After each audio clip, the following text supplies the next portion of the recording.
Hey guys, what's going on? I'm Matt O'Leary back with another video, and oh boy, was I right from my video before. What a day it was for the New York Jets. Yes, it's a late night post. I was at the Islander game, rocking the Isles jersey. Unfortunately, they lost, but that's besides the point. That doesn't matter. What we're going to talk today about is the New York Jets sweeping the day. We'll start with the rookies of the year. We'll get into the Hall of Famers. So first, your offensive rookie of the year is none other than Garrett Wilson. The guy is an absolute stud. What he was able to do, putting up over 1,100 receiving yards, 4 receiving touchdowns, over 80 catches with 3 different starting quarterbacks this past year. The worst quarterback room in the league, unfortunately. Well, he was still able to be an absolute monster. Good for Garrett Wilson. That was, I think, of the two, the more surprising one. Not to say not deserving. I do think he was deserving of the award 100%. I was concerned that they would go either Brock Purdy or Kenneth Walker. Walker did have a good amount of first place votes.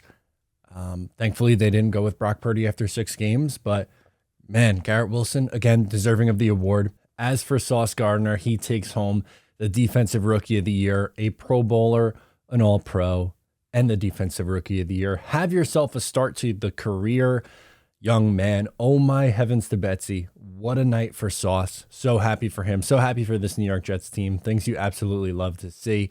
And it's kind of poetic, isn't it, that on the same night that Sauce Gardner wins Defensive Rookie of the Year, Darrelle Revis goes into the Hall of Fame. One of my absolute favorite Jets growing up was 12. I remember where I was when he was drafted. I was 12 years old in 2007 when he got drafted. I was at my cousin's christening.